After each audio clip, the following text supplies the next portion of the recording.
November 29న విడుదల కావాల్సిన miss you movie Siddharth, Ashika Ranganath హీరోయిన్లుగా తెరకెక్కిన మిస్ యూ మూవీని తమిళనాడులో రాబోయే రోజుల్లో రాబోయే వర్ణాల కారణంగా వాయిదా వేస్తున్నట్టు ప్రకటన చేశాడు సిద్ధార్థ్. ఇప్పుడు సినీ లవర్స్ అంతా ఆతృతగా ఎదురుచూస్తున్న మూవీ పుష్ప 2 డిసెంబర్ 5న విడుదలవుతున్న ఈ మూవీ కారణంగా నవంబర్లో విడుదలైన సినిమాలపై కూడా ఎఫెక్ట్ పడింది.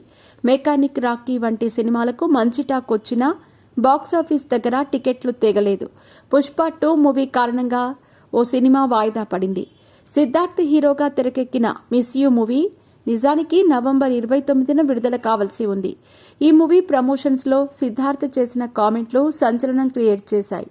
పుష్ప 2 మూవీ రిలీజ్కి వారం ముందు వస్తున్నారు. మీ మూవీ పైన ఎఫెక్ట్ పడుతుందని భయపడటం లేదా అంటూ ప్రెస్ మీట్లో సిద్ధార్థ్కి ప్రశ్న ఎదురైంది. దీనికి సిద్ధార్థ్ సమాధానం ఇస్తూ, నాది మంచి సినిమా ఎప్పుడు వచ్చినా ఆదరిస్తారు. మంచి సినిమాకి పోటీగా వస్తున్నందుకు వాళ్లు భయపడాలి అంటూ కామెంట్ చేశాడు. ఈ కామెంట్లు అల్లు అర్జున్ ఫ్యాన్స్ కి కోపం తెప్పించాయి.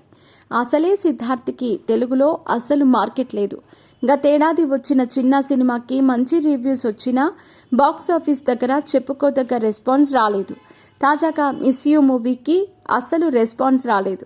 అడ్వాన్స్ అసలు ఆశాజనకంగా లేకపోవడంతో మిస్ యూ మూవీని వాయిదా వేస్తూ నిర్ణయం తీసుకుంది చిత్ర యూనిట్. తమిళనాడులో రాబోయే రోజుల్లో భారీగా వర్షాలు పడతాయని వాతావరణ శాఖ చెప్పిన కారణంగా సినిమాని అక్కడ కూడా వాయిదా వేస్తున్నట్టుగా ప్రకటించింది మిస్ యూ చిత్ర యూనిట్. ఈ మూవీలో ఆషికా రంగనాథ్ హీరోయిన్ గా నటిస్తోంది.